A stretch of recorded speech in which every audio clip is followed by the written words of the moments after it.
Uh, um, good evening, everyone, and welcome to this meeting of Compound Council.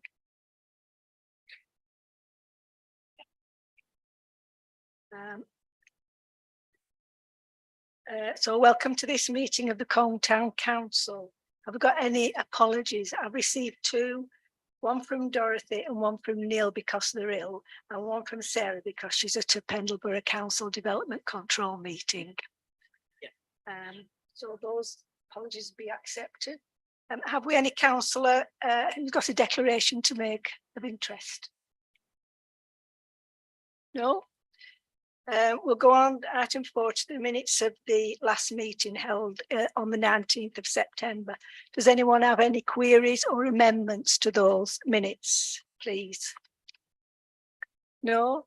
Can someone propose them as a correct record? Patricia and Ian as a seconder. All those in favour, please. Thank you. Item 5 is public forum. We don't seem to have any public here, so we'll move on swiftly to item 6, finances. So to receive a schedule of payments from the 13th of September to the 10th of October for approval. We've got item 6A, which is all the payments, and 7A, which is all the payments over £1,000. Has anyone any questions or comments about those? No? Are we happy to accept them then? Can I have a proposer to accept them, Andrew, and a seconder, Ian? That's for both the 6A and 7A, right? The next item is to receive a summary of budget, expenditure and commitments as at the 10th of October. So is there any issues or any explanations required for the budget? No? Are we happy to act? Oh, yeah, David. Yes.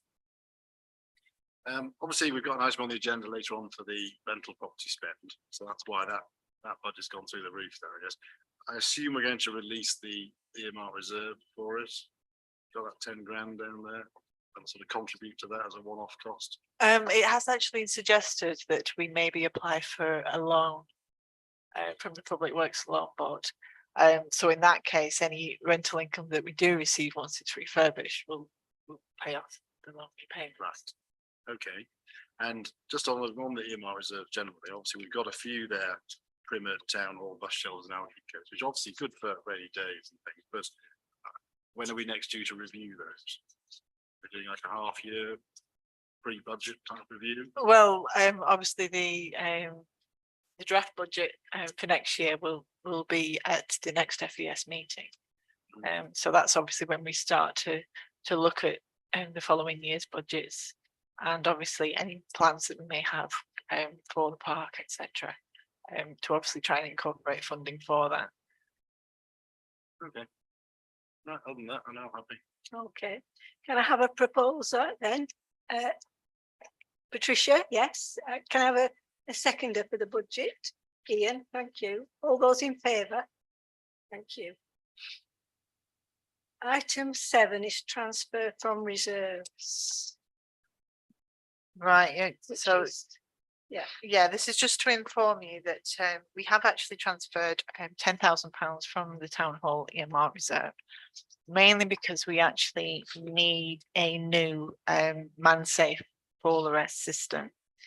As it stands, it can't be used at the moment, so it was viewed as emergency expenditure to get the funding to actually get that new system in as soon as possible. We've also decided to empty the gutters quarterly. It used to be twice a year, but I think because of the problems we've been having, it makes more sense to do it more often to try and prevent any of those incidents getting out of control, and then we get water ingress, etc. So just to try and prevent that. Want to speak on that or explain a bit more, David? I'm not sure what more I can explain on it, Chairman, other than the reason for doing it quarterly rather than half yearly. We've had several occasions where the water has come over because there's been blockage in, and there's such big gutters and they are such long runs that there isn't much fall on it. So if there's anything much in there, the water just doesn't get away. And it's come in several times, and it came in a couple of weeks ago in one of the front rooms. And it's run down the wall's all damp again. The paint and the paper is going to come off.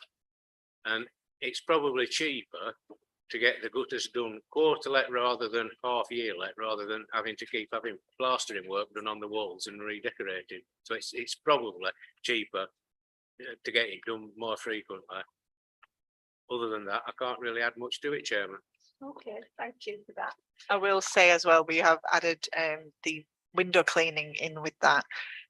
These items used to be in the grounds maintenance contract, but were actually taken out when we redid the tenders. So obviously this is just picking up on that, just to get that contracted so that we get it done and it's in the diary.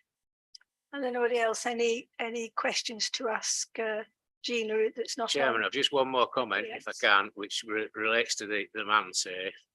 The current one that's up there is sort of dysfunctional. It's clapped out. It's not fit for purpose. It's not really safe for anyone to attempt to use it.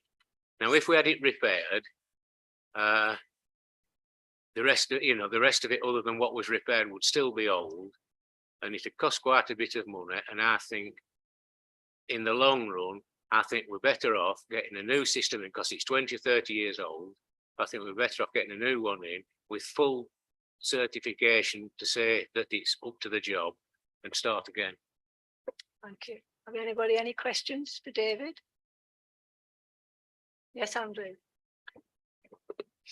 You're saying it's going to be certified and everything else.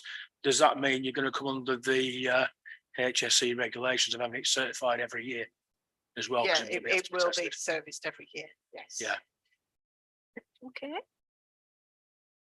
No more questions then. We'll move on to the next item, which is item 8, notice of conclusion of audit 2022-23. Anybody any questions about that? This is mainly just to inform you that obviously they have completed the external audit now, and we have had the report back. All the relevant documentation is now published on the website. So Okay, it's all done and dusted for this year. good. Item 9 is staffing item. It's notice of internal promotion. Want to take that, Gina? Yeah, so this went to the last FES committee. We had noticed that the clerical officer's role had changed substantially in the last 3 to 4 months. Basically, she's been doing a lot of graphic work for us, which has been really good. Also, social media posts, doing a lot more of that and a lot less admin type work. So we have actually promoted her to media and communications officer. Okay, that's just for information. The next item is item 10, rental property at number 2, Albert Road. Do you want to say? David, are you? I thought I was going to get brought into it then with everybody looking round.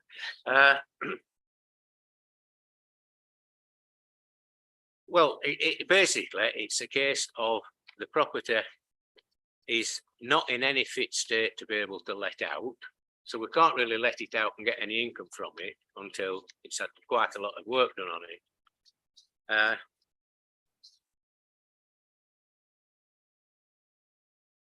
There is quite a cost to it, and this hinges a little bit around the question that David asked before about that moving the money.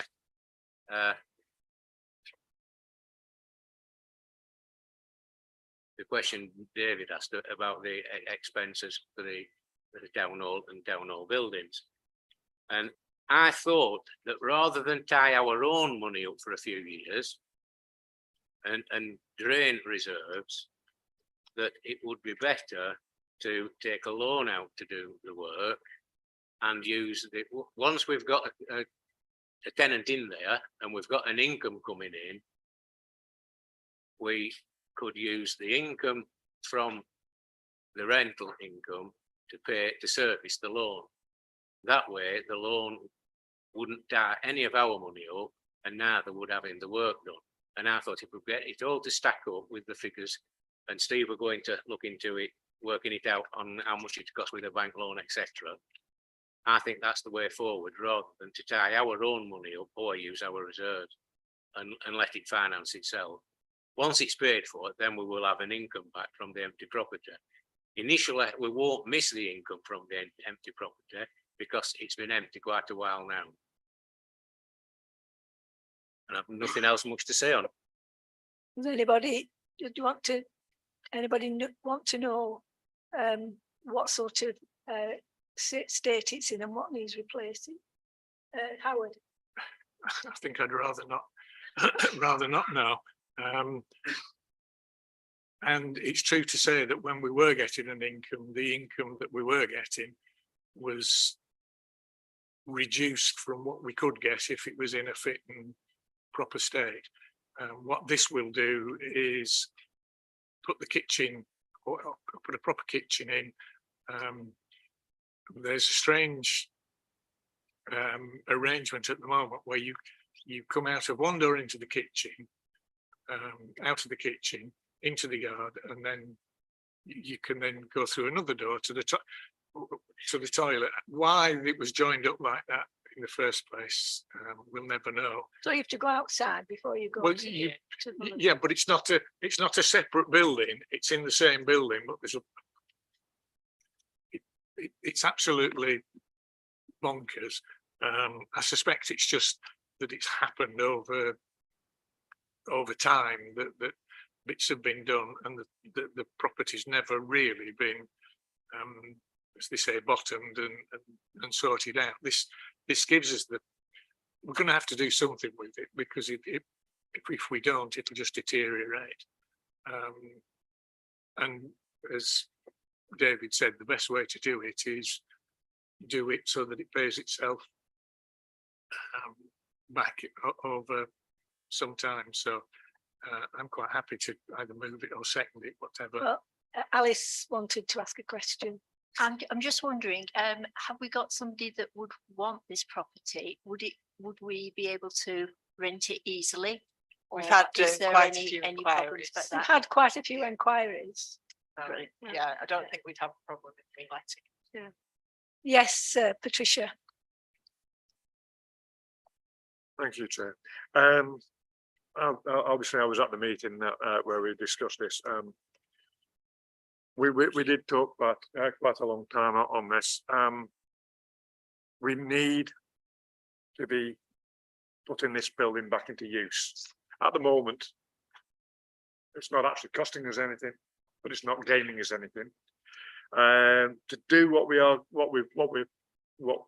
David has suggested, it is going to cost us a little bit in the upfront, but by the time we've paid off the proposed loan and any interest, we can actually, that building is strong enough. It's because it's still part of the town hall here, and it's stood the test of time, and it will still stand the test of time as long as we look after it.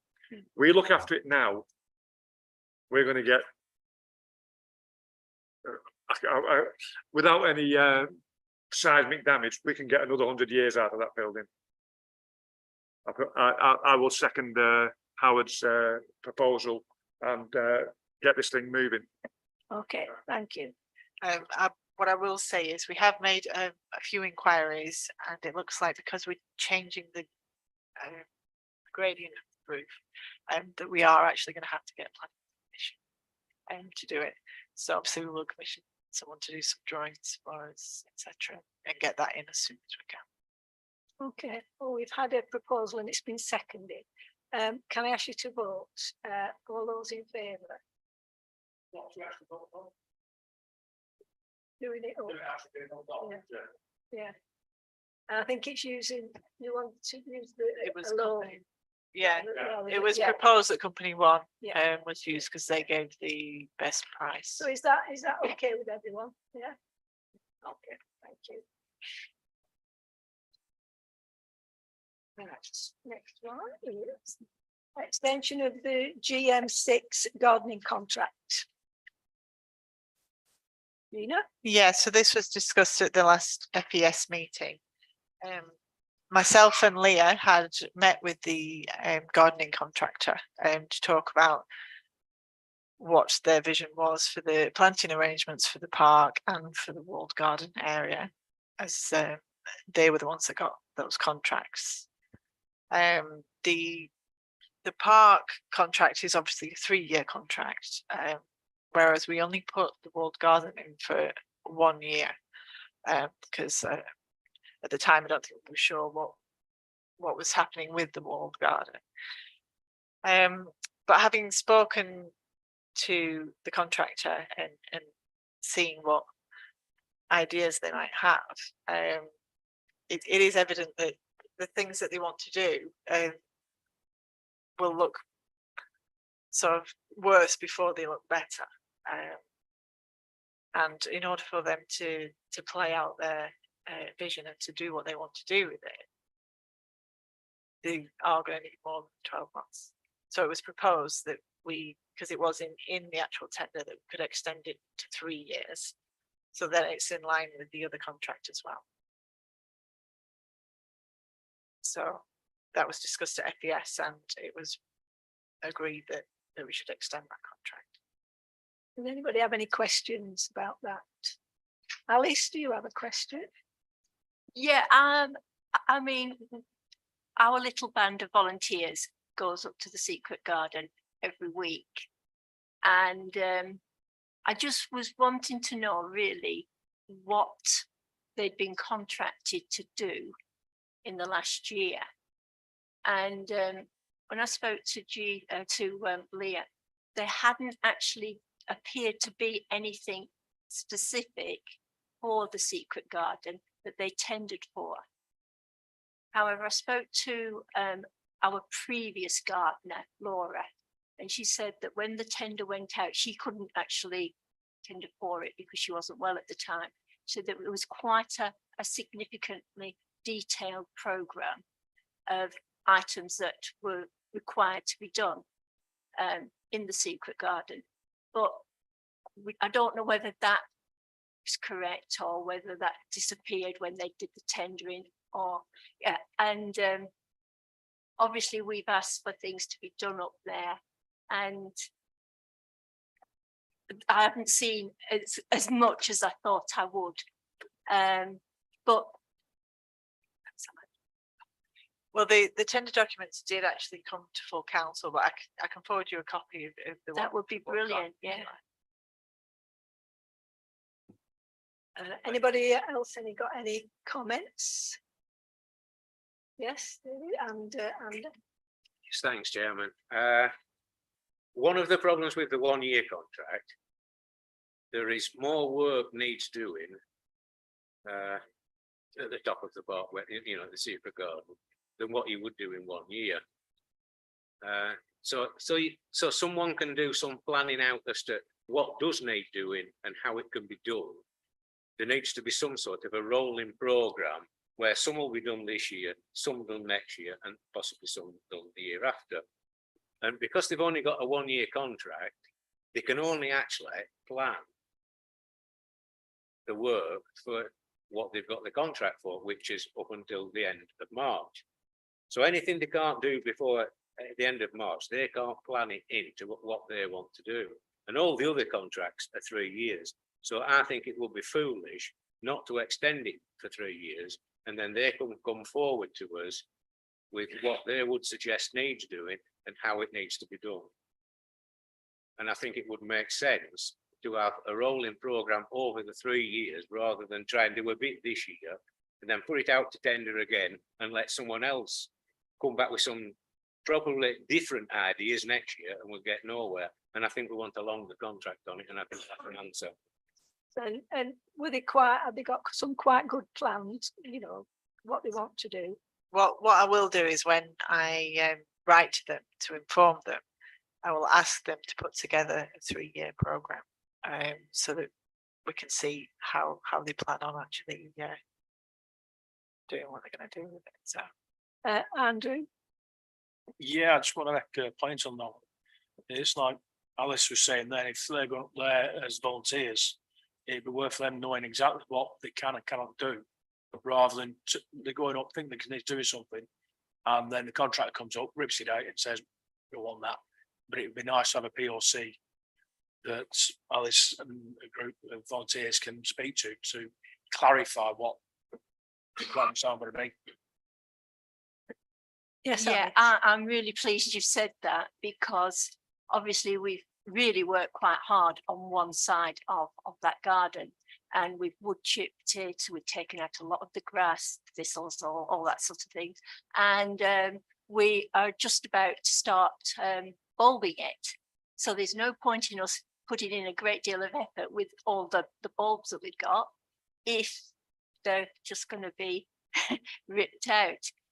So Can I that suggest? is one of the issues now that I didn't realise that we'd got, because we've been, you know, thinking, right, this is what we're planning to do, and the gardeners, we've not really seen much of them apart from mowing the grass, and when we asked them to do the other side, all they did was trim rather than dig it out, which is obviously what we were doing. So I think there needs to be a little bit more liaison with our little group. Otherwise, I think our little band of volunteers will get quite discouraged. And yeah. Can I suggest that you talk to Leah and she can arrange an informal Yes, chat yeah, either up the yeah. park in the secret garden where you can all look what you're looking at. And, Yeah, I and mean, they we've can- met the gardeners. They're Yeah. lovely, and yeah, but I think we do really need to know what each of us are. Well, I'm trying sure to if do. you talk, you know, you do need to be Yeah. to know what's going on. So yes. I think the idea as well was that they were going to attend the Friends of Alcots, or the Alcots working group meetings, Mhm. but we haven't actually started them up again. Yeah, and I So it did might ask be an for idea. just a meeting, not friends of, just a meeting with them, just so that we could get together, whether we're a formal group or just a group of volunteers. I think once we get the 3-year plan back, Mhm. then we can start up the Alcots working group again. And so obviously the park contractors are supposed to attend that as well. So it would be beneficial to find out what they've all got planned and what they're all doing. So yeah. Yeah, man, we deferred it at the time, at full annual council, about having the Alkincoats Friends Group until the sort of the town was ready, and the town wasn't ready then because we didn't even have Leah in place. But now I think rather than have a meeting with Alice's group and the contractors, which would be totally informal and out of the system, I think now the time has come to rejuvenate the Friends Group, and every Friends Group meeting, obviously Alice or someone from her group would attend it, and the contractors would attend as well, and that would be more of a formal meeting, an official council meeting where decisions and plans as to what the way forward was, what it was going to be. And I think now is the time to bring that group back and make it into a formal meeting of the council rather than just a group of people meeting. And obviously there will be Leah there, there'll be Alice there, whoever wanted to be on it, you know, within reason. We can't have all 17 of us on it, but whoever wanted to be on it, and the contractors could be on it, including the grass cutting contract as well. Well, how can we make that happen? I would suggest that we put it as an item on the next full council to nominate people to be on that working group, and then we'll go from there. Okay, is that okay, Alex? Yeah, yes, I mean, in the meantime, next week we were going to start bulb planting. I think it'll be, because I there think will it'll be be winter all right. bulbs anyway, It- won't they? They're spring bulbs. Yeah, Yeah, Yeah. yeah. So can we carry on? yes. Yeah. Just do what we were Yeah, going to do. I think you're Yeah. all right to do what you plan to do. Brilliant. anyway, so, Okay, lovely. Thank you. Okay, so are we happy with that? Yeah. The next item is the Great British Rhythm and Blues Festival. That 2023 this year and 2024. Yes, so we're finally in a position to find out how much it's cost us financially this year. We did seem to fare slightly better in that the event was scaled down slightly, mainly due to the loss of the uni, because it was closed for refurbishment.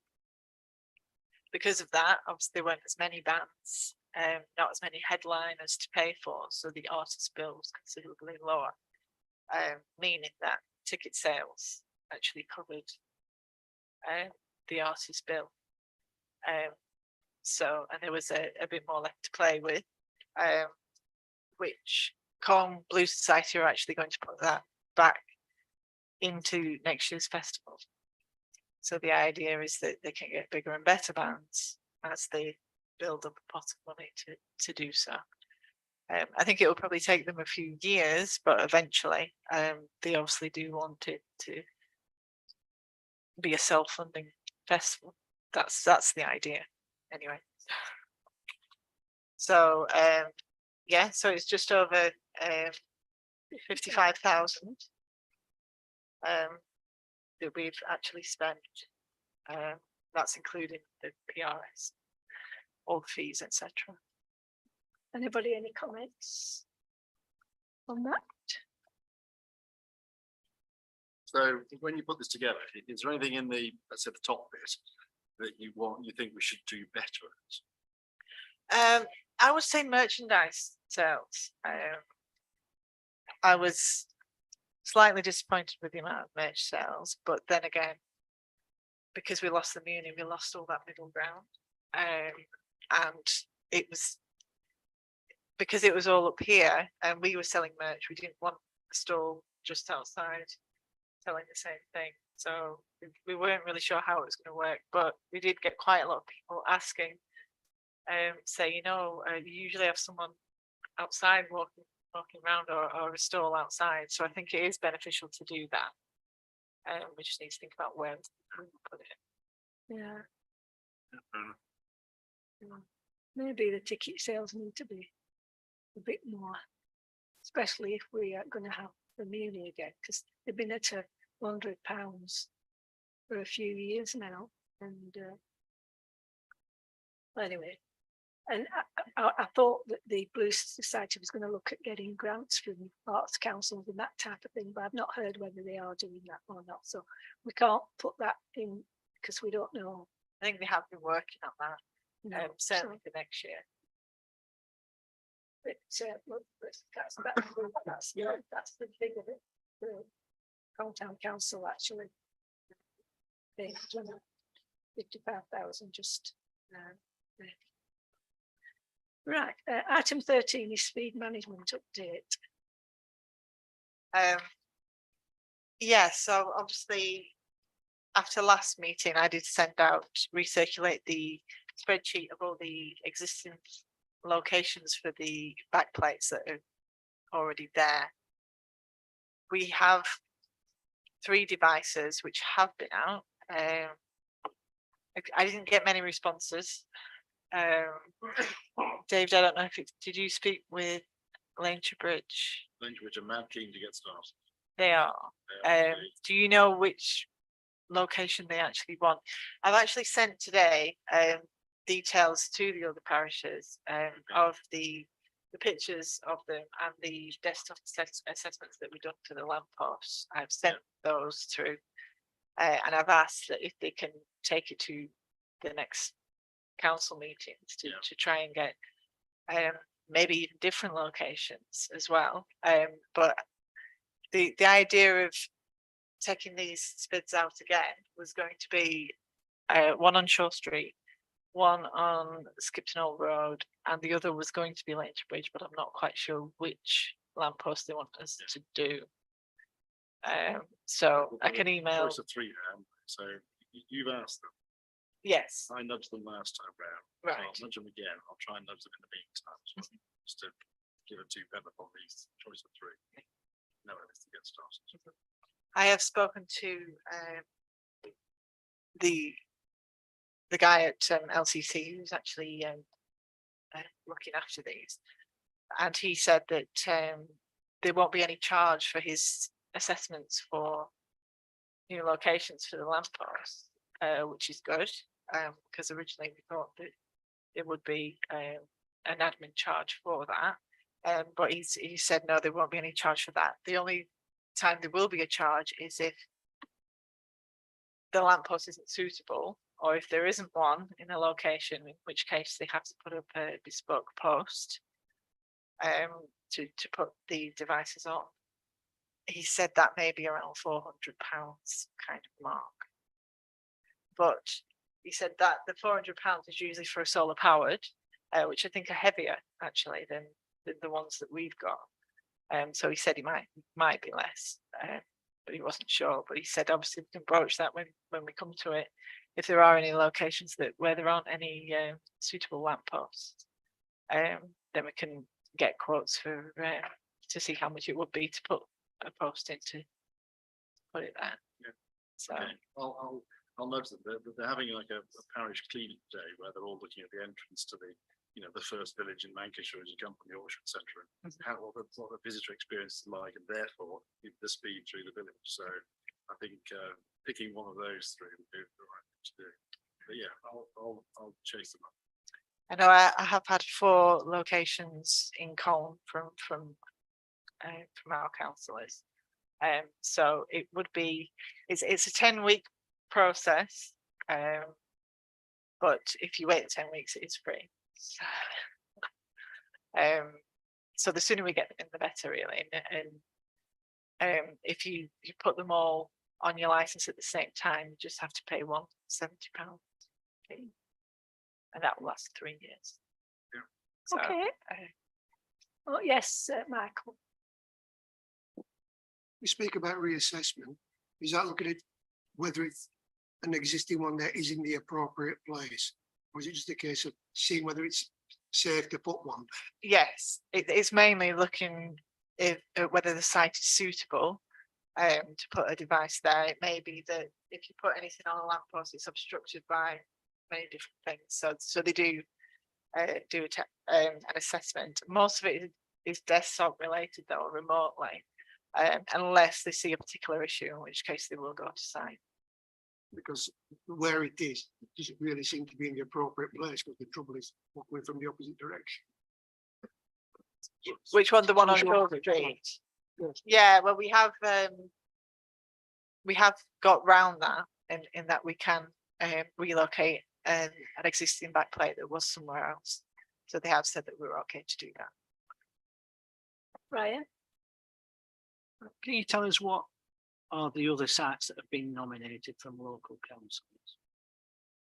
We've had Tennyson Road, that's one. Windy Bank was another.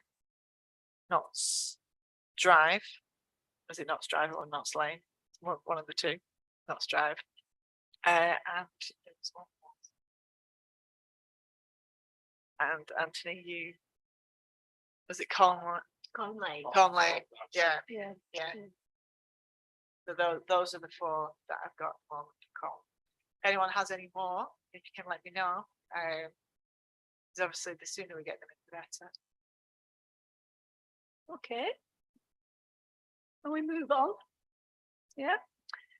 Item 14, Dorothy is, this is something that she has to be put on. So she's asked for it to be deferred because she's not so well, so she's not coming tonight. So it'll come to the next meeting. She's asked for it to be deferred. So In its place, I've got an item on Pendleborough Council's green space proposals, which Brian wants to speak to. Well, I read the report and I think we had 9 sites proposed from Colne, and I don't think any of them was totally endorsed, even the Upper Rough had an amber against its name. And part of it of them was saying that Colne Council will be able to consider whether they want to promote these sites as local green spaces. But on one of them, I've read recently that they might be offering it as part of the public consultation that will be able to consider whether we want them as local green spaces. I'm going to speak on Thursday regarding Dewhurst Street. I know Emma Hartley is going to speak on behalf of Lenshires. So I wonder whether anybody else is going to speak at all, or whether we're going to leave these other 7 sites until it goes to public consultation. I just want to know what everybody thinks. I was speaking with the chairman of the neighbourhood plan committee, and given that we gave a response and we actually proposed 3 green spaces, that we should defend our choices and say exactly why we think that they should be local green spaces. I think one of them, they had said that they didn't think it was demonstrably special, but then we need to show them why we think it is, or why residents think it is. So it was suggested that maybe people who are close to the area or in those wards, if they can maybe take some pictures and try and get an evidence base to send back to them to say, well, actually, we disagree. We think we stand by what we think, and we do think they should be protected. David, I don't know if you want to add anything. Yeah, Brian, and it's an odd one, isn't it? I mean, you say, Brian, but a lot of the ones we put forward as Colne Town Council, if you read the justifications, they're all positive, and then there's a red cross, it says no. And you're thinking, well, what was the justification for writing no?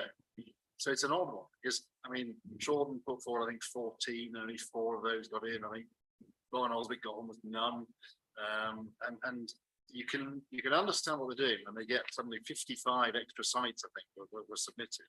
So you can imagine that what Pendle doesn't want to do is to have suddenly 55 more green spaces, because lo and behold, several of those may be candidates for potential housing sites. And at the moment, of course, the housing thing, this is where the rough is got that question mark at the end, is that obviously the housing target, whilst Pendle proposes 140, the reports say a lot more. And when it comes to the public inquiry, I think you bet your bottom dollar all the developers and their barristers will come along and say you need 1,000 a year or something stupid like that. So there's that fine line they're trying to tread. But I think we should, I think, as you say, we should have local people speaking about the ones that they've written about. I mean, the fact that we wrote the ones really for all the sites we did. I mean, I wrote the Lenshires one because I copied it all from our work that we'd already done.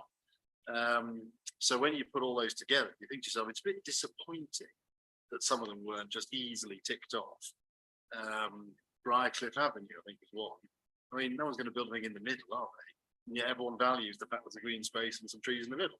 So, we've got other ones in the neighbourhood plan which are like that. So I'm sure Thursday night we'll have a number of people wanting to speak on behalf of certain ones. I can't necessarily think what they're going to ask the planning department to do.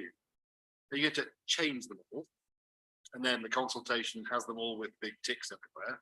Or are they going to say, well, we'll go away and reflect on them, but in the meantime, let's do the public consultation? I think where there's some nice, simple, factual things. So an example on the rough, which I know about, is the fact it talks about the landowner has put in the planning application. It doesn't say, but it was rejected. Same is true of the Lenshires, for example. Although you've got the debates about the other ones, there was a planning application. It was refused on grounds which you would find it very hard to overcome anyway. Doesn't really need to be green space at all, because it's protected fully from development for reasons of coal and access. So I think there's plenty to be debated on Thursday night. I can imagine the planning department will want to stand their ground, just being pragmatic about it. So How many? Yeah, yes, right. Whereas when they come back, he said he wanted supporting evidence, but they've already got the supporting evidence in the document itself, on the left-hand side, everything's positive, and then on the right-hand side, that the assessor, because he got out of the wrong bed in the morning, negates most of the things that have been put in, like David was saying. I know they do it on, is it demonstrably special to the community, and they use five options or criteria: beauty, historical significance, recreational value, and tranquility and richness of wildlife. And if he wants to promote a particular site, they'll put it in and say, yes, these mature trees, which encourages. But if he doesn't want to promote it, he'll say, there's a few trees where birds can nest, or can feed or something like that. They don't put a positive spin on things. So, but I think there is an opportunity to debate, and we'd already supported, say, 3 sites, and I think the parish council has supported Gibbel as well. But there is South Valley, Dewhurst, Langroyd, Country Park, Ayres House, and Bluebell Farm. If somebody wants to speak on their behalf, I would encourage that. Thank you. Alice, do you want to say anything? Yeah, I was a little confused, because obviously we have given the information, and so you're sort of thinking, well, what more do they need? But I would suggest that anybody and everybody who perhaps watching this stream, get themselves down to the council hall, town hall, and speak on Thursday. 7 o'clock, is it? 7 o'clock, Nelson Town Hall. And they will need to actually ask to raise a question, won't they? Does anybody know the sort of latest time that they can request to speak? Lunchtime Thursday. Yeah. I've got Patricia and I've got Ian. Thank you, Chair. I'm bemused. We've put in 7. We put in 3. We put in a few lot, but we've highlighted 3 that we think are special for Colne. We've explained what they are, why they're special. What does our esteemed colleague in Pendle want us to do? Does he want us to draw him a map explaining why we think it's a triple SI, or an area of outstanding natural beauty, historical, a heritage?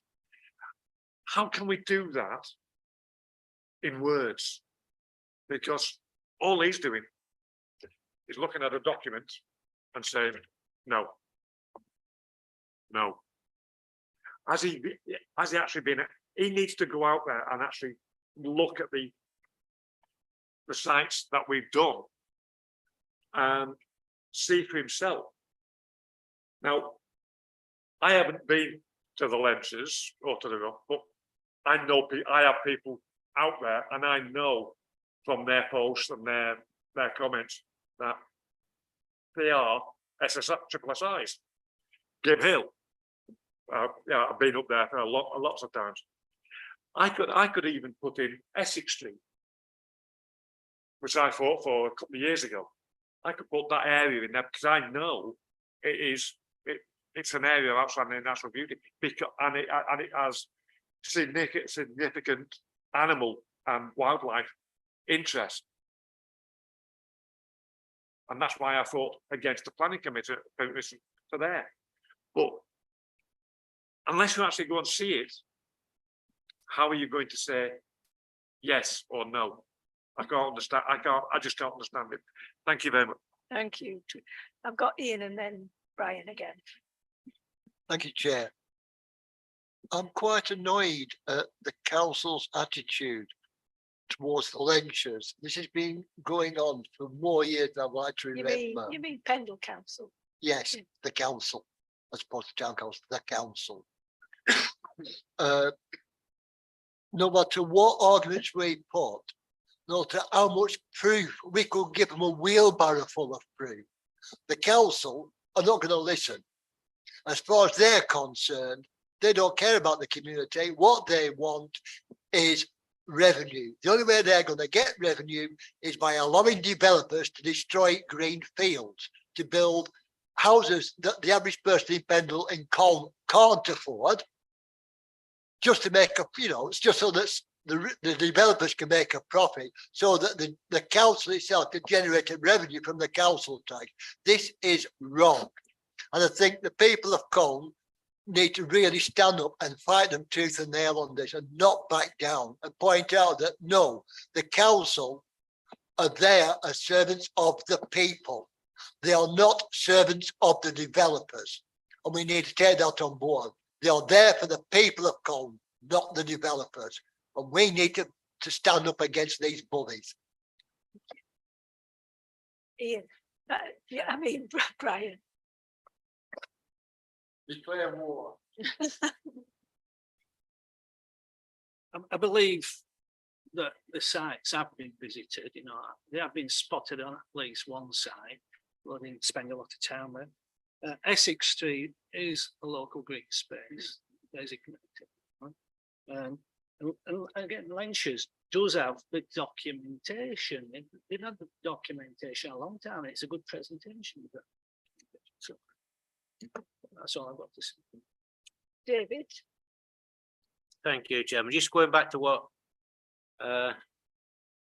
Brian said, not this time he spoke, earlier on this item, about going to the meeting on Thursday. Anyone who has the time and is available to go on Thursday to go and speak about their area. I think there is a lot of mileage in that, and I'll be very careful about how I word this next bit so I don't get in trouble again. But David said that the planning department are likely on some of the items to want to dig the heels in a bit. And I'd like to remind everyone in this room to encourage them to go on Thursday if they can, because at the end of the day, it is not the planning department who will make the decision as to which boxes get ticked and which items get left in there. It will be down to the council members at the end of the day to decide what goes in it and what doesn't go in it. And that's an ideal opportunity on Thursday to be able to go, and the people who will make the decision, not the planning officers, will be there to listen to them. And I think it's worth going. And I won't say any more or I'll get in. Thank you. So you're going to go, Brian, you said? Speaking on behalf of Dewar Street. Dewar Street, yeah. Can anybody else go? Is anybody thinking they can go? Anthony. Yeah.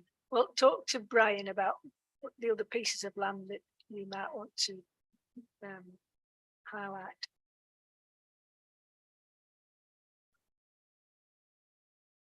So you've heard what's been said. So if anybody wants to go and needs some background or some pictures or something, they are available.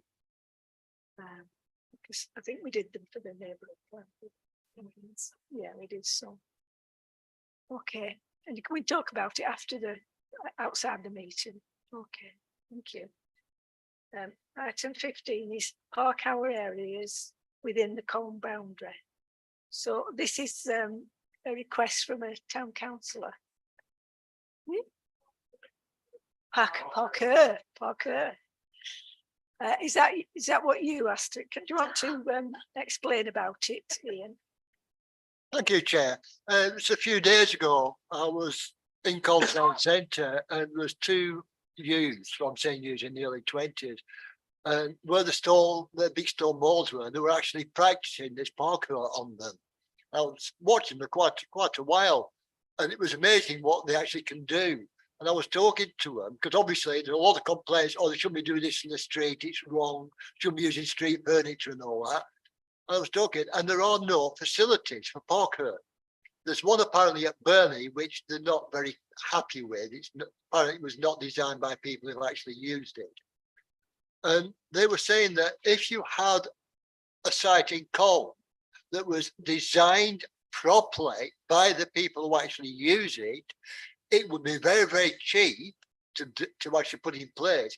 And a lot of people would use it. It would actually put Colne on the map, and it would be a very, very good venue. And I think as a town council, we should actually do this. And I think it's the way forward as well, because obviously it's okay looking at the needs of the elder generation, the geriatrics, etc.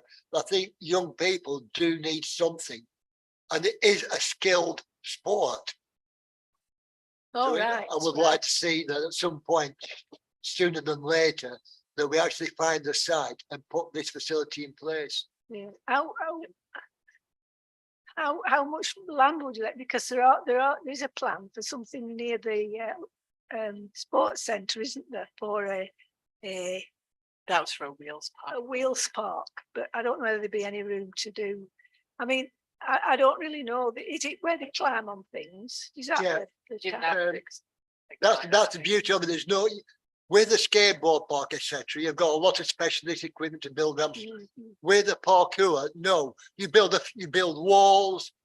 You could use scaffolding, stuff like that. It's basically, it was designed for street furniture, not specialized equipment. So getting say the local contractors to volunteer, to donate the time and materials just to build a few walls, ramps, put rails in, things like that. It's quite cheap as well that way. Andy. Yeah, I understand where they're coming from with park. When you see it on the TVs, the films, and everything else, yes, a lot of them are very skilled. Some are very healthy young people.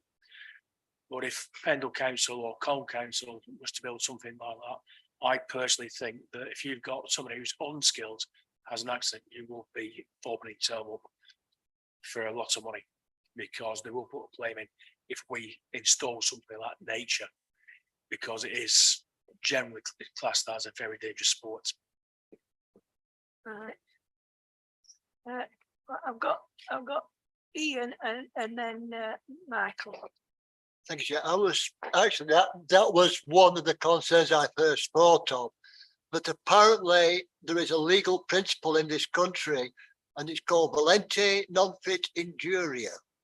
And it's a very important one, because if you put a big sign up saying that management or whatever does not take responsibility, etc., it's actually covered, because as the principle says, no harm may be done to he who is willing. And I think that under law covers us. Right, thank you, Ian. Michael and then Howard. Michael. Well, when I just looked at it, I thought one of the attractions of this was it was slightly underground, slightly subversive. It was a street thing. When you start to become organised, then it becomes less interesting. It sort of move on. And no. Yeah, I know what you mean. Howard, yeah. There's also an act called the Unfair Conditions Act. Well, maybe that's not its name, but it means that just putting a sign up that says it's all your fault if you do this doesn't necessarily absolve you of responsibility. I think it's all right saying, oh, we'll put a bit of scaffolding, and it really does need thinking about. This started in sort of heavy urban areas, particularly Paris and the less salubrious suburbs of that, which is why it's called Parker. I think it does come from the French. There's just a danger that we had problems last year at the lights switch on with people practicing this on Tesco's roof. There are people tried it on what's now Bee's Knees. They've probably been on our scaffolding practicing it. So I think we just have to be very careful and as Andy said, look out for someone with a huge you've named my little Johnny or something because he fell off and broke his leg. You know, we can say, well, it's your fault, you shouldn't have done it, but if someone's providing the equipment and then, you know, there's lots of we just, I think barge poles and touching it is the phrase we should use at this time. It costs an arm and a leg. Costs an arm and a leg to do it. Sorry, that was not meant to, but it would cost an awful lot of money to have something that was large enough and in inverted commas safe enough to meet all the requirements. I think it's out with our reach in terms of money and space. I agree with Michael. I think they would poo-poo it. They like to be free to jump and climb where they want, really. And Well, they'd always want to take it to the next level anyway. So if you build something, that would soon be not somebody want to take it further. Ian, it doesn't sound like this council wants to take anything like that on, but Patricia. Yeah, Chair, thank you. If I'm right, and it's free spirit, and if we build something, it's not free spirit. It's like it's based on the or the American version. It could be based on the French. It's a street running, and it's free. There's no, they don't do it in parks or small areas. They literally do it across the street, across estates, across the city centres, and that's why it is a natural. It's a sport. It is a sport. It's a big sport in other parts of the world. For us to put it into a confined space, all right, it might help the train an Olympic sport, which is going to be in a few years. It's not for the next Olympics, but it's going, you know, it's going to stifle the free runners. So I'm against it, I'm sorry. Anybody else anything to say? Andrew? Yeah, if there was to be anything, you're basically building a assault course. And then if you're building an assault course, there's so much legalities, especially insurance, being manned, properly trained. That's because that's what basically free running is. It's an assault course. If we're to build a assault course, it would just be the maintenance, insurance, paperwork, the money. It's just not, I personally don't believe it's feasible.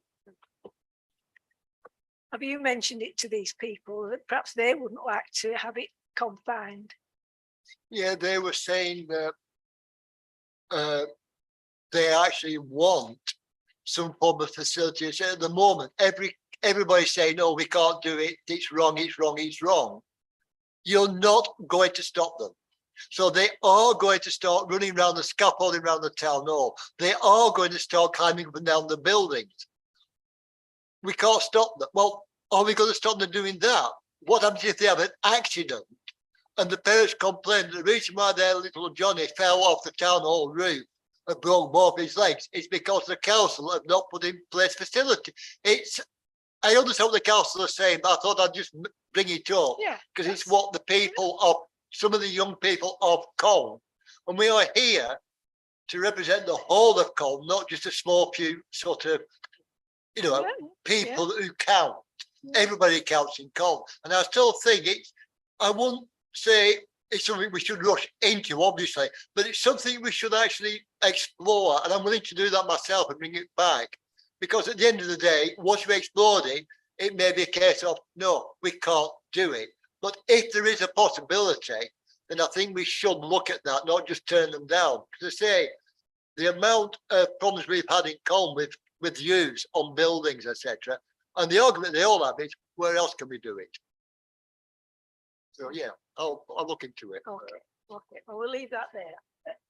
Chair, it's not necessarily an argument that works. We've seen tonight somebody doing wheelies along Selden Street, and there is the Stephen Burke track. There's a pump track, whatever that is, for people to do it. Yet they still, you know, even in the daylight, do wheelies up and down the main road. So building something doesn't necessarily mean it will stop them doing swinging from existing buildings. Last word from David. Yeah, there's two problems I have with it, Chairman. One, if we were to do it, we don't have any land of our own to put it on. That's one. And secondly, there's the liability of it, because no matter what signs you put up, if someone falls off it, they will try and claim. In fact, you even get people trying to claim for things that we do now that are quite blatantly not our problem. And I won't go into what one of the claims has been recently.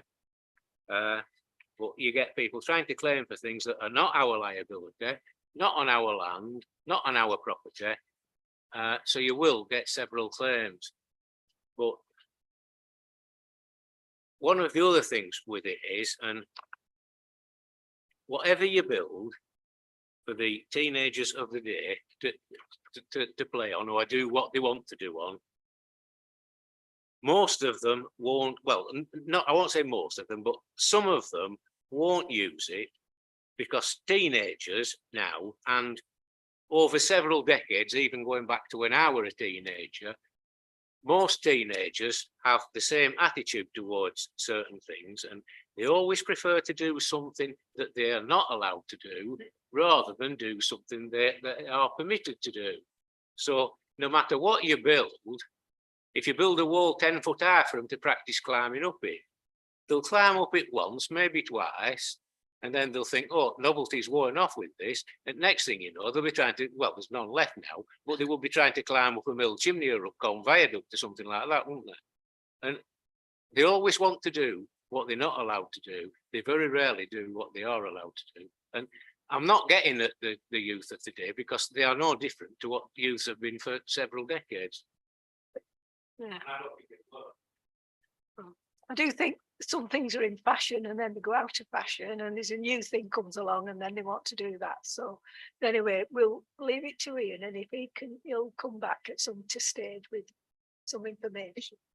So can we go on to item 16, planning, please?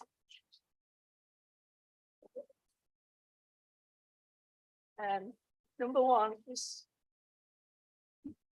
the first one is 23/0601/FUL.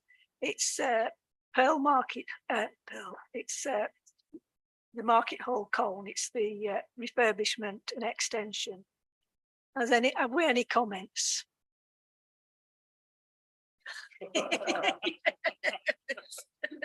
Andrew? Yeah, I'm just going to ask one question.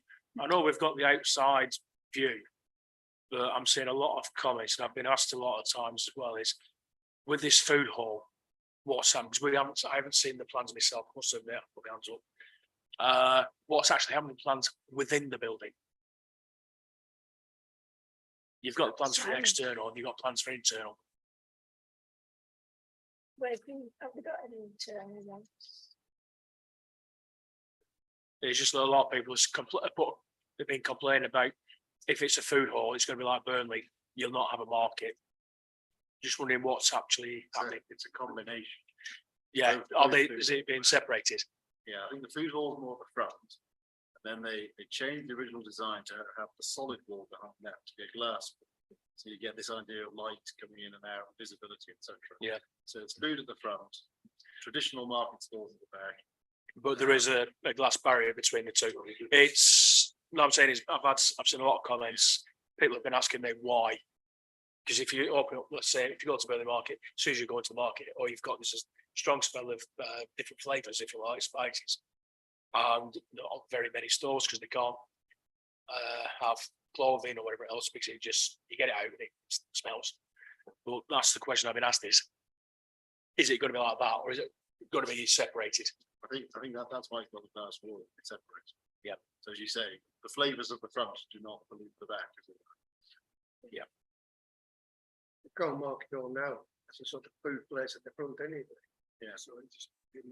Yeah, it's just that when you got multiple, it's Yeah, if you've got like four, like one doing Mexican, one's doing Italian, one's doing such and such, it can get a bit.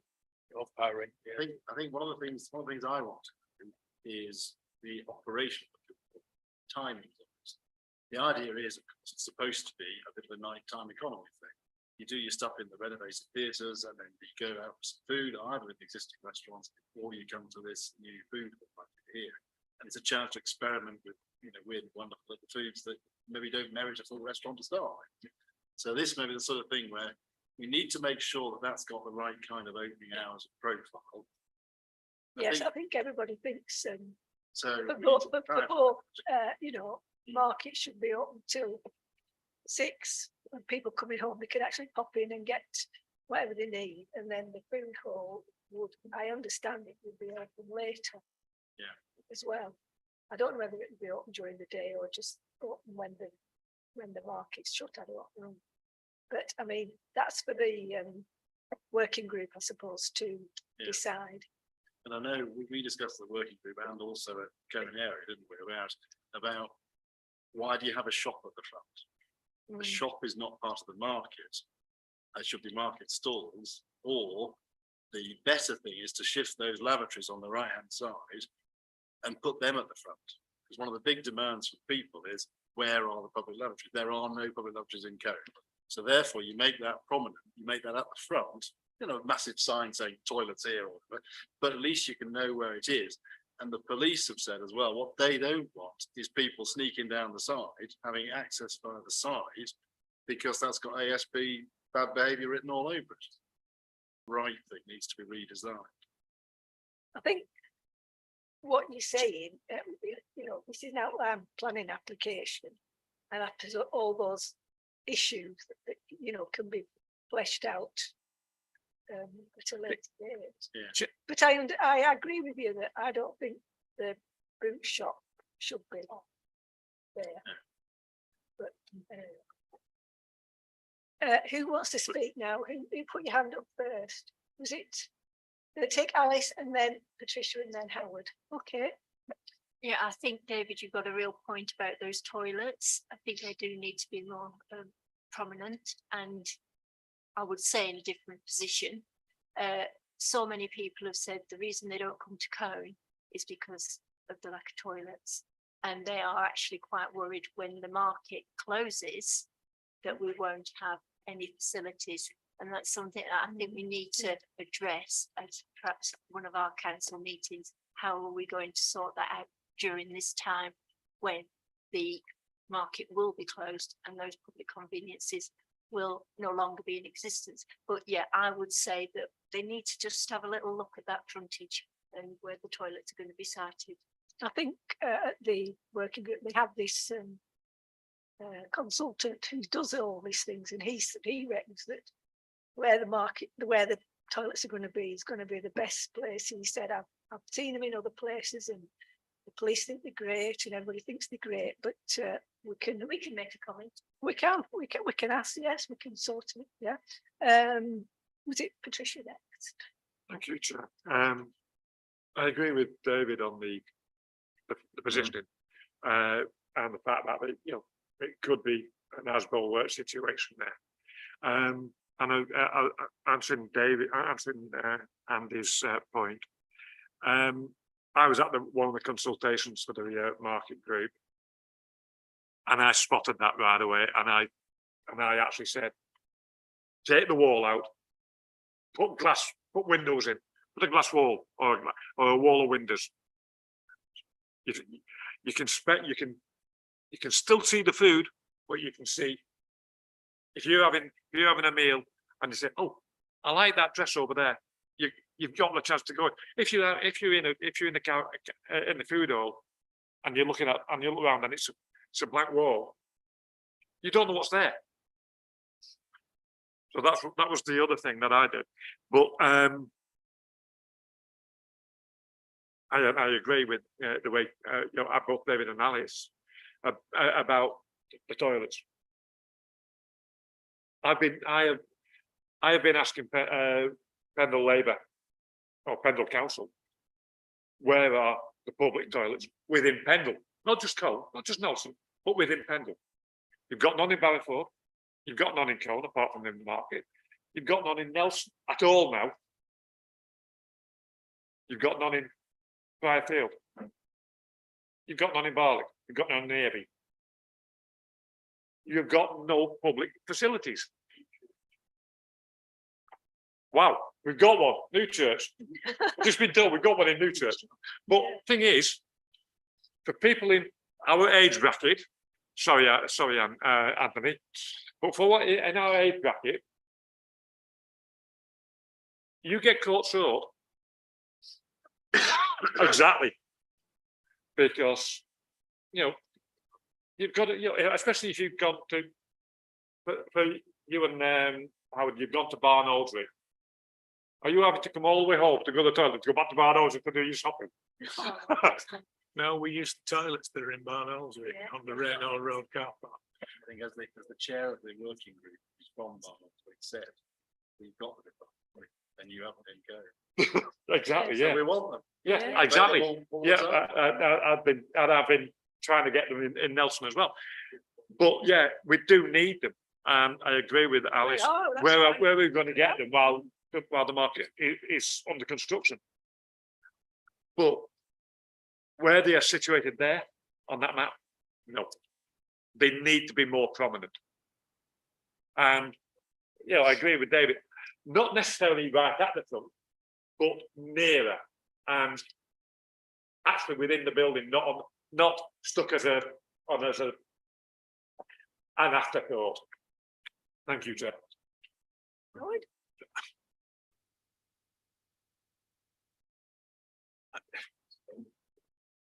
So it's not Swan, Marketplace or Swancroft as we remember it as, is not exactly a dark and dismal place. And I think with proper lighting and signposting, the toilets are perfectly okay at the back there. When the main bit of the market's closed, as I understand it, the toilets are a standalone thing. They can be accessed from the outside as well as the inside, and they're actually where, give or take, they are now. So I don't think that's a major issue. I think the idea of a food court's a good idea, but I don't object to shops at the front. Certainly the fruit and veg stall there at the front with the produce outside is the sort of thing that encourages people who maybe don't know the area, who are coming through, they see it, so they stop. Because they want a bunch of bananas for their lunch for the rest of the week, or they want to take an apple to the teacher. So I think the fact that there are businesses on the front that are there, that are functioning, is a good idea. What we need to do is get on with it. There's been enough faffing and fannying about over this. We need to, I think, as a council, say we are in favour of this plan and redevelopment, and urge them to get on with it. I know that it is likely to be January before it can start, so at least the existing market stall holders have got Christmas in situ now, and then they'll be redistributed about the town in the new year. But it's important that we get on with it and get the thing working. Too much time has been wasted in grandiose schemes that were never going to get off the ground because there wasn't that amount of money in the first place. So we need to get on now, do what is possible, get the thing done and sorted quickly. Thank you. I mean, I'm on this working group, and so these issues, I know they seem big to us, but they're small, you know, in the great scheme of things. So they will be discussed, I'm sure, at the working groups. Yes, Pat.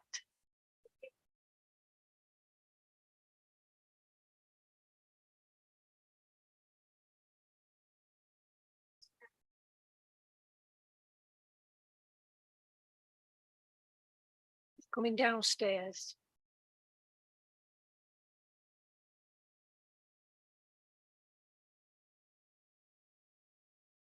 And it's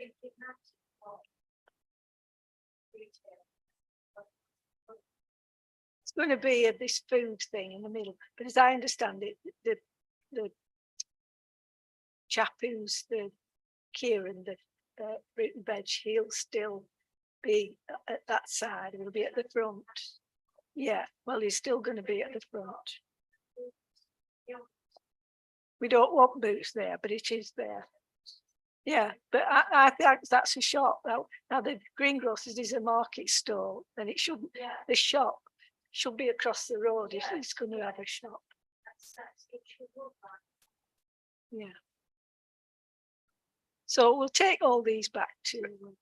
I think we ought to be careful about saying that is going to be, because I think a lot of these things are still TBA, as they say, and you know there may be other moves afoot that can't be mentioned in a public forum about who goes where and who moves around,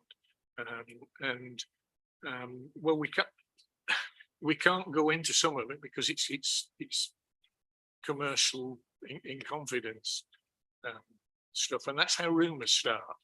That I've heard that Charlie Farnsbarnes from down the street's going to have a stall in there, and he's been promised it. My granny used to have a stall in there when it was the old one before the one that burnt down, before the one that is now Ernie's, and so on. So we've got these plans. The thing to do is get on, get it built, get traders back in there, promote it and make it a success. Yeah. David, did you want to have the last word? Yeah. Yes, Chairman. I think internally they've got the market how it probably needs to be to move on in a modern age. And I think they've got that right. But overall, I'm actually disappointed with the application, and I'll tell you for why. for many years now, particularly the old, what was the Woolworths building, and when it went to co-op, and for the last 30 years, that and the market together in the state it's in have made that area of Colne, when you stood on that car park and looked round, not much better than standing in the middle of Beirut. And I think a lot of people in Colne agree with me on that. It does look tatty. The whole of the old Woolworths building looks tatty. The market looks tatty. And I think either knocking the market down and rebuilding it or refurbishing it, whichever way you go, gave us a very good chance of rectifying a lot of that problem. And I don't think the new outside of the market does very little. I think it does very little towards making that area look any better. If you imagine standing on that car park with the new cladding on the building there on the market, when they've done it up, it will still not look much better than being stood in the middle of Beirut. Well, I think we should be careful about saying things like sitting in the middle of Beirut. I think that's a slight over egging of the pudding. so we're not The going, fact of it is that there was never enough money to do what was really needed to do. And with COVID and one thing and another, a lot of time was spent, as I said, faffing about, looking at markets in all sorts of places, instead of getting on with it and doing something that was suitable for Colne rather than suitable for Stockport or Altrincham or wherever. And that's what should have been done from day one. But we're beyond that. We are, as they say in the phrase, we are where we are with it. I forget the budget, but it's only about $1 million. It's only $1 million and a bit, isn't it? So you know, it isn't going to get us the Trafford Centre, you know, by a long shot. We're within a constrained budget, so we have to do the best that we can. And you know, there comes a point where we have to bite the bullet, get on with it, and sort it. There are limited things we can do to make the Woolworths building look better. There was that's the second mural that's been put up there, but it needs people to maintain it, and you know, the building owners don't want to maintain it. Councils haven't got the money to maintain it, so we've just got, you know, we have to recognise the realities of situation, and we have limited resources, and you know, there are lots of reasons for that, and it's what people spend their make their priorities. And you know, it appeared that we had at the last meeting, the county council's priority is to try and make buses run on time by stopping people driving through the town centre. You know, but we're talking about this planning. well, I know, but what we've got to do is live within the money that we've got, or we let it you know, fall down and go to rack and ruin. So that, let's keep repeating, let's get on with it, get the project up, make the best job of it we can, and then once we've got the shell of the building, and we can then make it as attractive as we can. Thank you. Right, well, the proposal is, do we have anything to say about this planning application? Just get on with it. Yeah? Can somebody propose that? And Andrew and Howard. All those in favour? Thank you. Oh. The second one is 23/0549/FUL. It's land to the south of 117 Greenfield Road, Colne. It's the erection of an additional floor to existing garage to form one dwelling. Yes. This is an absolute. The top of that, well, you can see there, the top row of drawings are what the building is like now. And the bottom row is sticking on top of it, aluminium cladding, metal staircase, all sorts of sheets and so on. And it actually says somewhere on the existing building that some of it's already got a slate roof on it. And what it looks like is just, it looks like an industrial building in the middle of, you could almost call it a hamlet from here, it's the far end of Greenfield Road near the canal. And to allow that, the materials are horrendous. The one thing in its favour is it's got solar panels on the roof, and that's it. The plan with it doesn't show any. It shows the garage still being the garage underneath it.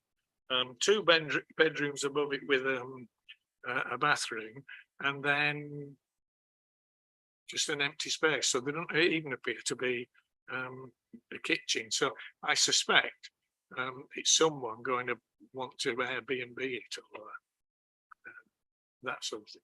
But it should be materials, if nothing else, there, because quite a few of the buildings there are of a considerable age, and you know they are old traditional cottages. There's 1 or 2 newer builds, but they are in the main out of stone, and this should be refused without even a second thought.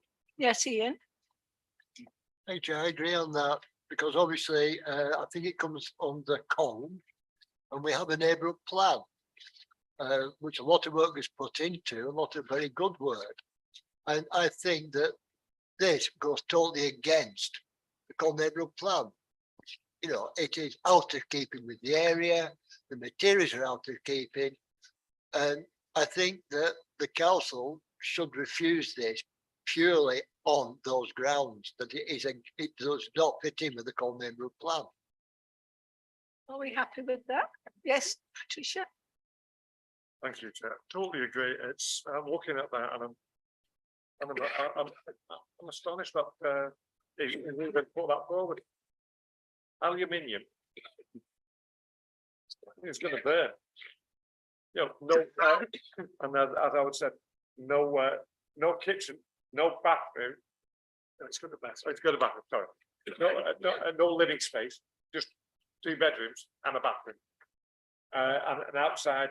You know, if it's got, you know, it's a garage underneath. It's going to stay as a garage.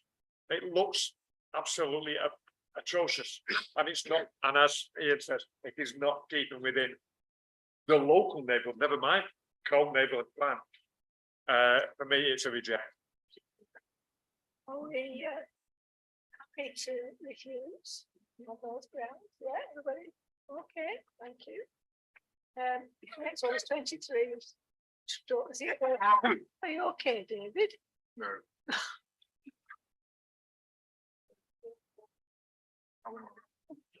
23/06. 39. Oh, it's a TPO. Has that already been? They're all. Yeah. Yeah. 6. Yeah. Right. So we'll. They're all technical check. shopping dreams. Yeah. So if we go to 23 stroke 0672 stroke HHO, it's 10 Griddlestone, Hurst, Colditz, Lancashire. Griddlestone, Hurst, erection of a single-storey detached garage. Any comments? Well, it's just a standard off the shelf, concrete slab garage. The only thing that strange about it is that between where this is sited, I don't know whether Nathan's got that bit of a plan on, and number 10 is number 12, which is just a bit strange.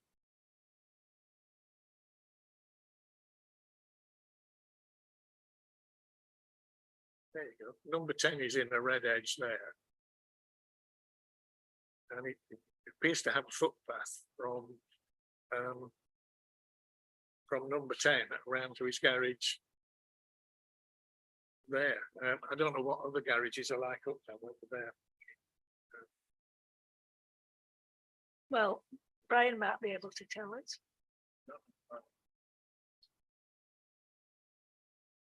Yeah, actually, I've seen this release and the drawings for this. Yeah, that is actually what's on her plan. That's what she owns. The house at number 12, and the path does go across to where the garage is located. Will be okay. Yes, Ian. Thank you, Chair. No, I can't see a problem there. Just out of interest, in case people are wondering, Grindlestonehurst was the original name for the Notts Lane area at the top. If you look at the old maps, it was called Grindlestonehurst. I can't see a problem with this at all. I think the concrete blocks are a bit of a problem, but yeah, I think no comment. Are we okay with no comment? The last one on my list is 23 stroke 0676 stroke FUL. It's Prospect Farm Caravan Site, Lenchers Road, Colne. It's starting of an additional 6 more static park homes.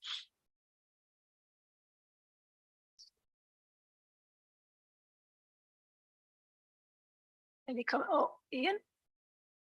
Thank you, Chair. Prospect Farm, historically for the councillors, has always been a problem in the past, possibly on the previous ownership. I think this is wrong. I don't think there's any problems with this whatsoever. It's not a negative impact on the area. There's a lot of trees around it, and I think that we should basically say that there is no problem, that we actively encourage this. It's actually helping by putting more housing units within the South Valley, and it's giving people that option. And I think, yeah, I think this is a fantastic idea. Of course, I say I cannot see a problem whatsoever. I can see the site from where I live, and it's not going to have any visual impact whatsoever. Right. Anybody else? Any other comments? Yes. I agree with Ian. Anybody else? I believe this every time I walk out my door, and it does depend on more because it's got a lot of trees there, and you just know that there are people living there, so I think it's now things are there. As long as they leave all that rest alone. Right. Just one point from me. Yeah. We have, this is another 6 caravans. Obviously, we had a few months back 6 caravans. So they want to add another 6. And over time, we said, who lives here? These are protected houses, aren't they? Age 50, 55 plus, I think. Yeah.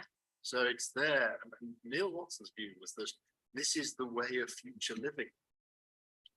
So this is the sort of house that people will buy, because they will live in a caravan. It's at a certain price, and therefore they will live there. We said at the time, how many more can you fit in that area? As you say, it's got lovely greens all around it. But what if you start to eat away at that or whatever? And his view was basically, provided you retain that shielding, then fine, put as many as you like.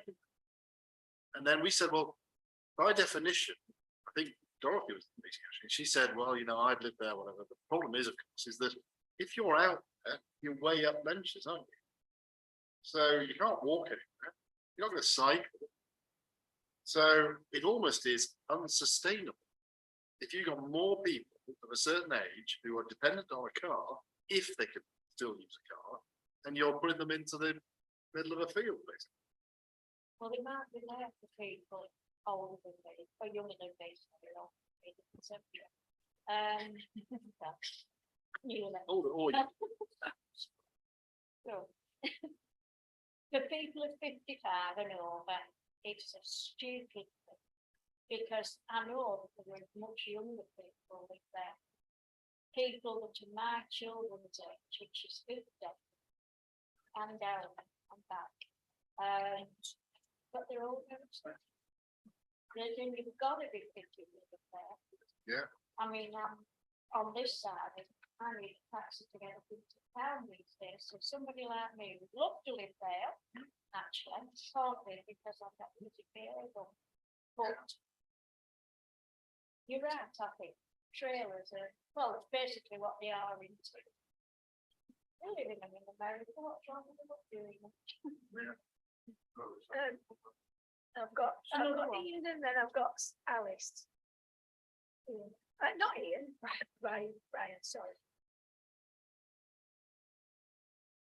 I've actually just moved out. I had a look at Prospect Farm, one of these cabins, and they were very nice, but I think they have a service charge of about £200 a month. So it's not a cheap way of living. And you're only getting a road for that, actually, and a few trees. Alice. Yeah, we went to have a look at this morning, and I must admit I haven't been there for probably about 6 or 7 years. The last time I was there, it was lovely, lots of open space, and I thought, oh yes, I could live here. And what's there now is quite different feel to it. You feel a bit hemmed in now. Where are they planning the new builds? The brown ones, right? Okay, because a lot of that site's been cleared already. So Cleared of what? cleared of everything, Alright. grass, ready to go. I would Alright. say. You're not Yeah. saying they're chopping trees down though, are you? No, we didn't notice any trees being taken down, but they obviously the ground is being prepared. Yeah, and there will be a feel of it becoming rather if they carry on with this. But ideal. So are we thinking that 6 will be the maximum? That if they come back with more, it will become. We asked Neil the question, actually, is this it then now? And he said, no reason why, there's no limit. Right. Oh, surely the next- Mm. Got to be. You can pack them in. Yeah. The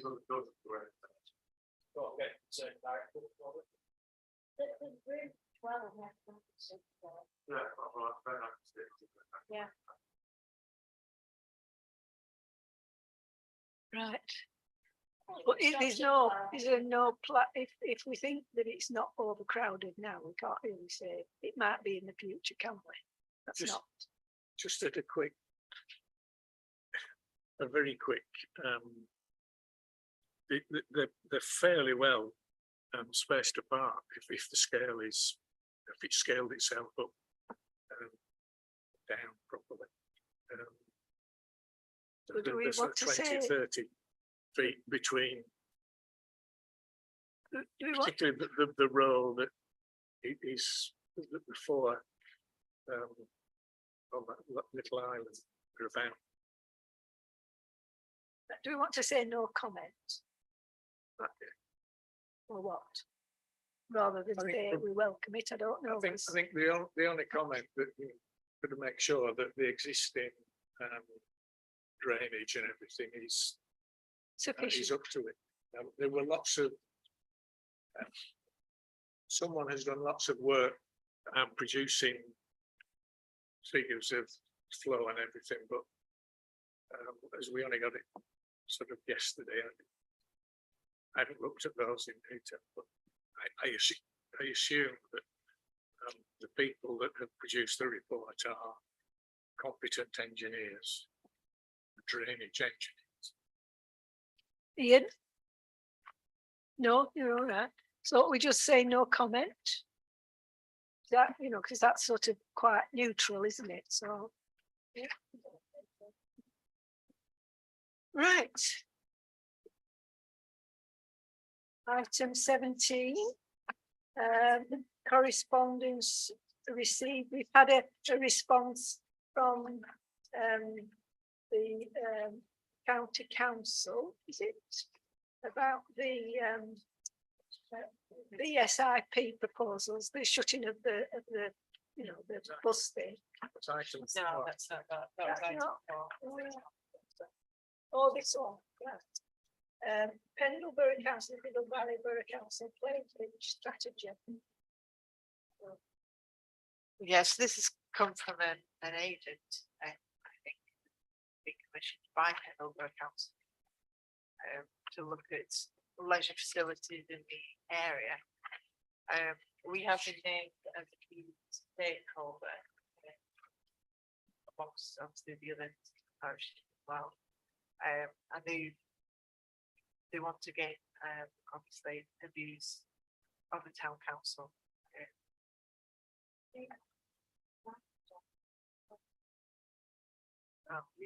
It's a bit nearer. Sorry, I turned it, you know, Yeah, so they're wanting to, they're doing a review of the leisure facilities in Pendle. And we have been named as a stakeholder. So they want to get the councillors' views on what they think demand will be, where they should be, what kind of facilities we think they should be. It's all outside ones, not sports centre, isn't it? It's outdoor. I think It's it's outdoor, outdoor sports facilities. Yeah. assessment. yeah. Playing Might ring pictures, you up. outdoor We sports. might ring you up. Ask you some questions. He's actually wanting a meeting with me and you. Oh, But I said we would do it after this meeting so that we could get the council's views. yeah. Is it going to cost us anything? No, I think it's something that Pendlebury Council. Yeah.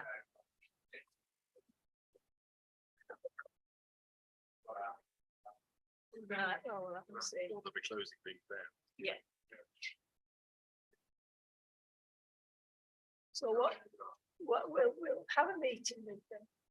And then we'll have to bring back what, I mean, I mean, has anyone got any thing specific that they will want to bring up? I know that we probably want to keep something in calm. Don't think we want to lose. well, we've got pictures for football, we've got pictures for rugby, don't we? We've got cricket field. Yeah, that's privately owned. Yeah, but the football. is just allowed, The football pitches are all Pendle football pitches, old house, as I used, I don't know whether they still mark one out of King George's. Don't think they do. Yeah. It says, all right, Or we can, so you could leave in the rugby. rugby club, bowling, Bowling, well, tennis courts, you know. yeah, well, no, that's in else.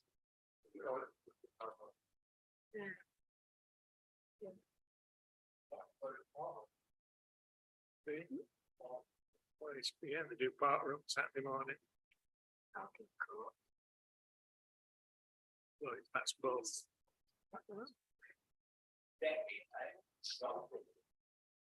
Yeah.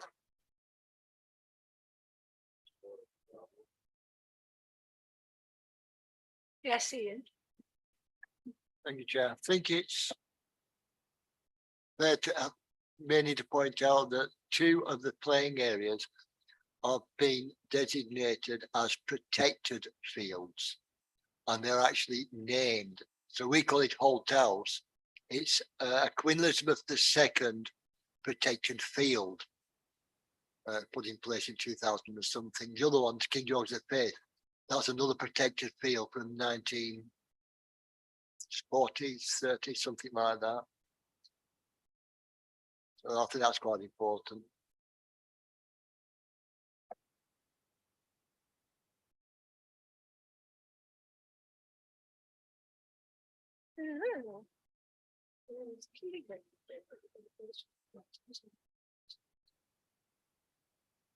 Who's this KKP? Are these some?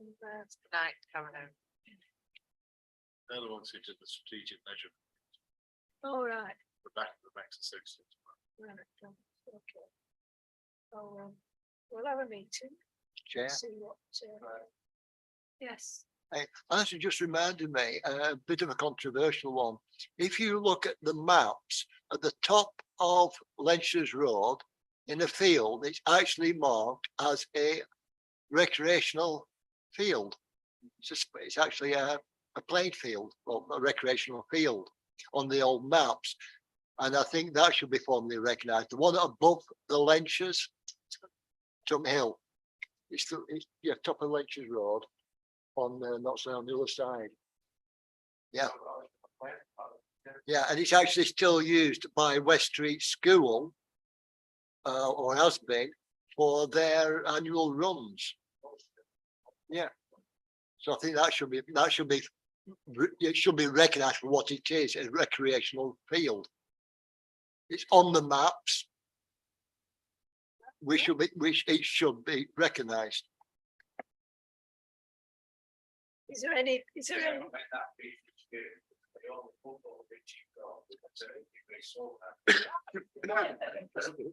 Yeah. Is there anywhere where we've got a bank of all the ones that are outdoor sports facilities? You call it? Yeah, I have got most of them written down now. Yeah, there might be some more that we don't know about. Anyway, we'll meet them at some stage and then bring it back. What they've said, or if they come back to us with anything. Yeah, tennis court. Yeah, still there. Yes, it is. They were doing Somebody it, they were was closing it bit up on fe- He was fettling the sorting it fence all out and the. on Tuesday. Last It's Tuesday. still- We were past there. Okay. Items for next month's future month's agenda. I think we're bringing the 12 months. Oh, we're bringing the phone boxes back, aren't we? Right, can I give you two building projects? Yeah. One is lights through there. We've got the wonderful stained glass and it's blocked off above that, isn't it? So the sunshine doesn't come through. Is that possible? And the other one is on the landing out there where you overlook the stairs, where you can see where there used to be openings. Yeah. So they're blocked up now, aren't they? So whether there's a way to open those back up again, to make the stairs look amazing. The visiting experience be amazing. I think that was fire regulations. Yeah, I think it was. Oh, really? Did you say? Oh, yeah, protect. Really? Yeah. when it was, and then ask them to get some rice, but get some light, because it's daylight, it's not going to be very easy. There's the problem is most down here, they're all holding the lot. Can I ask them to even cut the grass? It's very easy. Yeah. I mean, both of those projects anyway could be a potential national lottery. Never know. Doing one creative things. Any other, Ian? Thanks, Jan.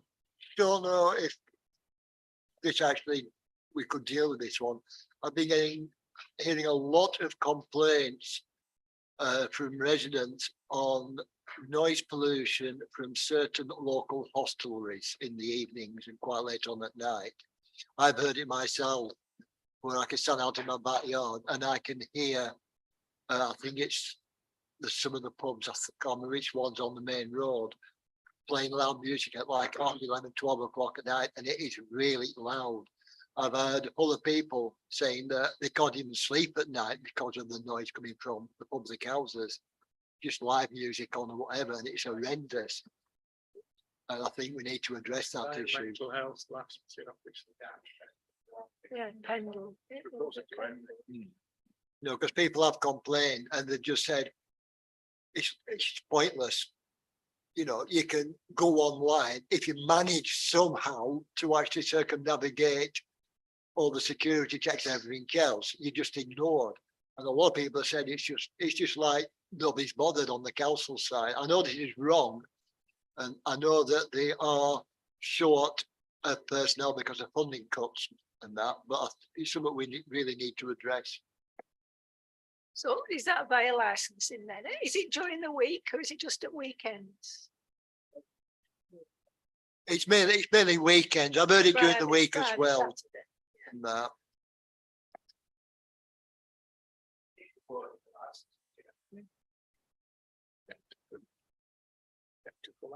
Can I ask you that without next?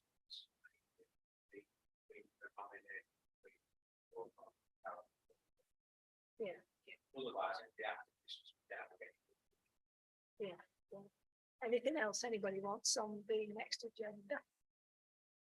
Or, well, maybe not next, but any future agenda, because we've got quite a bit of, we've got the phone boxes and stained glass ceiling stuff. So, and Alkin Courts Working Group.